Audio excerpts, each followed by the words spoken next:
Mid day মিলের রান্না করার সময় প্রেসার কুকার ব্লাস্ট করে আহত দুই মিড ডে মিল কর্মী। পান্ডুয়ার শান্তিনগর বিবেকানন্দনগর জিএসএপি প্রাইমারি স্কুলে 200 জন ছাত্রছাত্রীর জন্য মিড ডে মিলের রান্না চলছিল।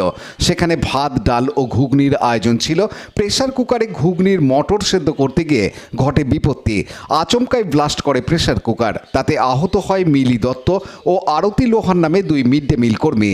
বিকট শব্দ শুনে স্থানীয় ও স্কুলের শিক্ষক শিক্ষিকারা ছুটে আসেন ঘটনাস্থলে। তাদের উদ্ধার করে পান্ডুয়া গ্রামীণ হাসপাতালে নিয়ে যাওয়া হয়। সেখানেই তাদের চিকিৎসা চলছে।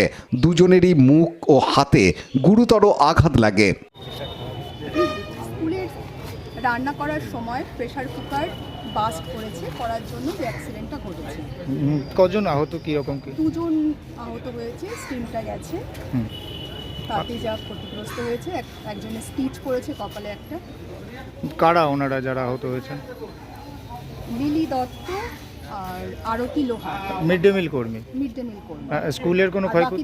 না, স্কুলের কোনো ক্ষয়ক্ষতি হয়নি। গ্যাস ওভেনটা কোলাপসড হয়ে গেছে, বসে গেছে। বাচ্চারা ঠিক আছে? বাচ্চারা ঠিক আছে, আর বাকি যা রাঁধুনি ছিলেন তাদেরও ঠিক আছে। কিভাবে ব্লাস্ট করলো কিছু বোঝা যাচ্ছে? মেবি প্রেসার কুকারটা হ্যান্ডেলিংয়ের সমস্যা হয়েছে বা বেশি স্টিম তৈরি হওয়ার জন্য বাস্ট করেছে। এটা তো বলা যাচ্ছে না যে কেন বাস্ট করলো। তবে তার আগেও প্রেসার কুকারে রান্না হয়েছে, মানে রানিং প্রেসার কুকার। আজকে কি রান্না হচ্ছিল? আজকে ডাল আর ঘুগনি হচ্ছে। ঘুগনির মটর সিটি চলছে। হ্যাঁ, আর ডাল, সম্ভবত ডালটা প্রেসারে তখন সিটি হচ্ছে। স্কুলের নাম? Shantinagar Vivekanandanagar primary school.